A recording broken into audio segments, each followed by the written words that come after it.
هدفين في البداية، إن لم أكن سأفوز فأتعادل على الأقل. أنا سعيد بتحقيق أحد هذين الهدفين وهو التعادل في هذه المباراة. Okay, quickly me coming to play draw here still opens the qualifications. But to tell you honestly, it was a difficult match. I sense it afar. But I sense something that, though it's very difficult, very frightening, but it's not impossible. So seriously, we are going to work harder than what you did here. And this time around, I'll open up. I'll open up and see, because it's everybody's game, and then see us what we can do. مباراة العودة ستكون أكثر صعوبة من مباراة الذهاب، لأن الفريقان سيعملان لها بطريقة مفتوحة.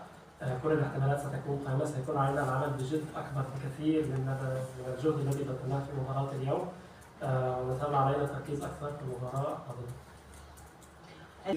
يغيب عن هذه المباراة هذا أمر ليس نحن مسؤولين عنه. كانت خطتنا تقوم على أن نفوز بالمباراة أو أن نحقق نتيجة مرجوة، سواء لعب زيزو أم لم يلعب، أن تعمل الخطة بكفاءة كما وضعناها.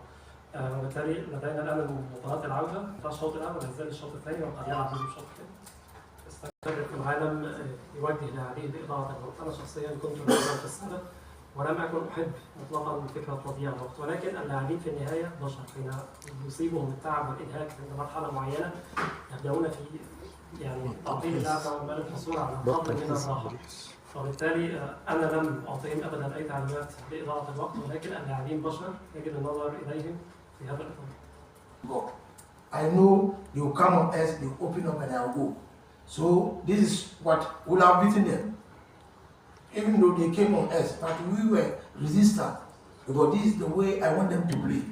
Because we are a small club and Zamalek is a big club.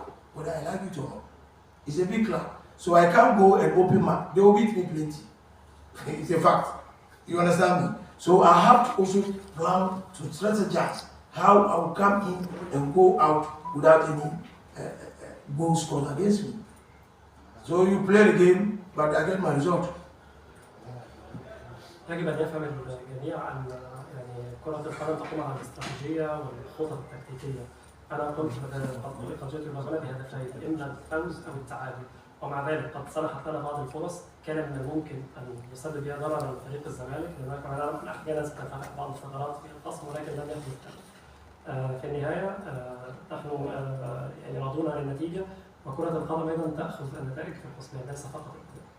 Thank you, coach, and good luck for the